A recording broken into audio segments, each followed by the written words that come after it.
Guys, kagigising ko lang and ngayon mag-update tayo regarding my day 2 medical. So, ayan mo siya. 1, 2, 3, 4, and 5, 6. So, medyo pagod yung pakiramdam ko kaya nakatulog ako kanina and nakuha na natin yung result. Ayan na siya. So, yan, nakuha na natin ang result and all cleared naman and thank God, negative tayo sa aggregate test. So, yan. So, ito yung experience ko during day 2. Medyo matamlay tayo ngayon So, pumunta ako doon. By the way, hindi na ako doon sa una pumasok. Sa unang gate pumasok, yung sinabi ko noong una. Doon na tayo sa mismong lobby doon. Kaya doon ka unang pupunta. So, doon ka na pupunta. Diretso ka na doon. And yeah, make sure na pag pupunta kayo doon is nag-lunch na kayo bago kayo magpa-vaccine. Napaka-importante yan na kumain. Kumain na muna bago kayo vaccine. And then, i-present nyo yung patient card na binigay sa inyo doon sa guard, sa lobby. And then, tandaan nyo yung number nyo or dalhin nyo din yung number nyo na binigay sa inyo during day 1. Asa na yun? Medyo mabagal tayo ngayon Yung number nito, yan, yung binigay sa inyo during day 1, tandaan nyo yan, or idala nyo kung asa inyo pa, kasi yan yung gagamitin na number para matawag kayo, or yan yung number na sasabihin nila. So, yeah. Huwag niyong kalimutan na magdala ng face mask. And pumunta ako doon, may appointment is at 2 p.m. pero pumunta ako doon mga 1:30. Pero natawag ako mga 1:43 na. May mga nauna na sa akin doon, kaya medyo natagalan ako. So, pinapunta ako sa second floor para sa vaccination. Kasi nga, clear tayo sa lahat. Kaya sa second floor ako pinapunta. And then, binigay ko lang yung papel ko doon sa receptionist, doon sa reception area nila. Inabot ko lang doon yung papel ko. And yan, kinuha nila. And then, naupo na ako, pinaghintay naman, kasi tatawagin na lang daw yung number. So, mas madali na, gamitin nyo na lang yung stairs sa my right. Pag simula ground floor, gamitin nyo yung stairs sa my right, papunta sa second floor. Huwag na kayo gumamit ng elevator. So, kasi isang floor lang naman. And, yeah. So, bago yung, kapag natawag na yung pangalan mo, papapasukin ka sa isang room, ikaw lang at yung magva-vaccine sa iyo, and tatanungin kanya ng mga health-related questions and explain sa iyo yung vaccines na marireceive mo. Since ako, hindi pa ako nagkaroon ng chicken pox, ibig sabihin hindi ako nakareceive ng chicken pox vaccine, yun yung kaya naging 6 yung vaccine na ibinigay sa akin. So kapag meron na kayo, siguro babawasan yung vaccine, magiging 5 na lang, something like that. Depende kasi yan sa mga ipoprovide yung mga vaccination form, yung mga na-receive yung vaccines before. So wala ako nun.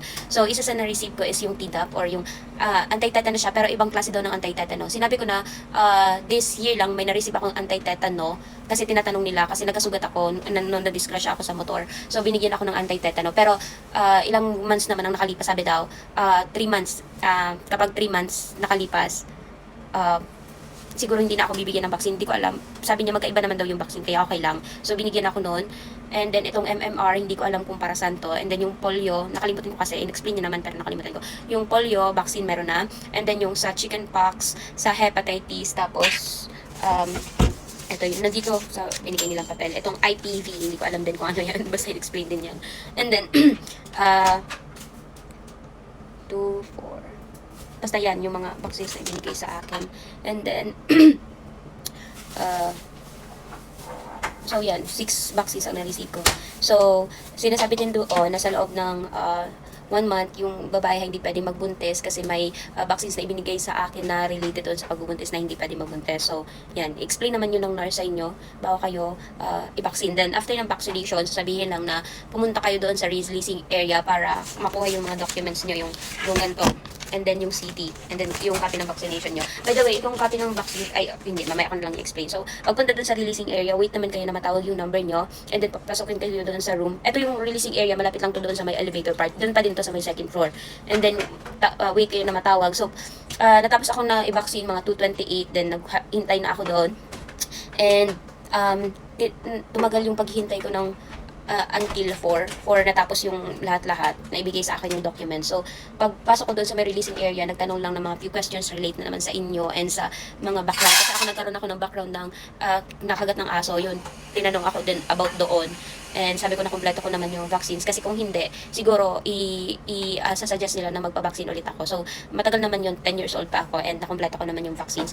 So, yeah, mga few questions lang about sa'yo and then ibibigay na yung mga documents na kailangan mo. And by the way, meron yung ibibigay na ganito, yung vaccination form na kung saan yung mga na-receive yung vaccines. Ang sabi, itago itong papel na to, itong original copy na to and mag-photocopy kayo ng marami kasi yun yung ipapasa nyo kapag naghingi sa US ng mga vaccine, yung vaccine record mo. Kasi itong copy na to, original copy is personal copy mo at hindi to pwedeng mawala kasi sabi ng SLEC, kapag nawala to, kailangan mo nang maghingi ng affidavit of loss, something like that, para makahingi ng panibagong copy sa kanila. So yan, nakalagay naman dyan, no? Do not lose this US Department of State for. This is personal copy of your vaccination record which you will be required to present upon change of status. Kasi madami itong paggagamitan yung record, change of status daw, enrollment in school, and application for work in the USA. So, ang kailangan lang ay photocopy kayo, photocopy nyo na lang.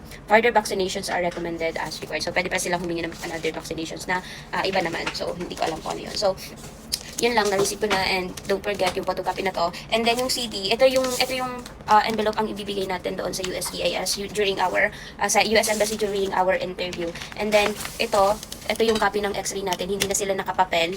So, dati, di ba, nakaprint yun sa papel. Ngayon, ginawa na lang sa CD. So, hindi naman to isa-submit sa kanila. I think, ibibigay ito kapag nasa US ka na, kapag naghingi sila ng copy ng x-ray mo. Ito yung ibibigay. So, sabi naman dito, please bring this x-ray CD to the US for medical follow-up and health department when required. Do not submit to custom and border protection at the port of entry. So, hindi naman siya ibibigay sa port of entry kapag pumunta tayo ng US. So, ibibigay lang to kapag naghihingi ang US ng copy ng ating x-ray. So, yun lang.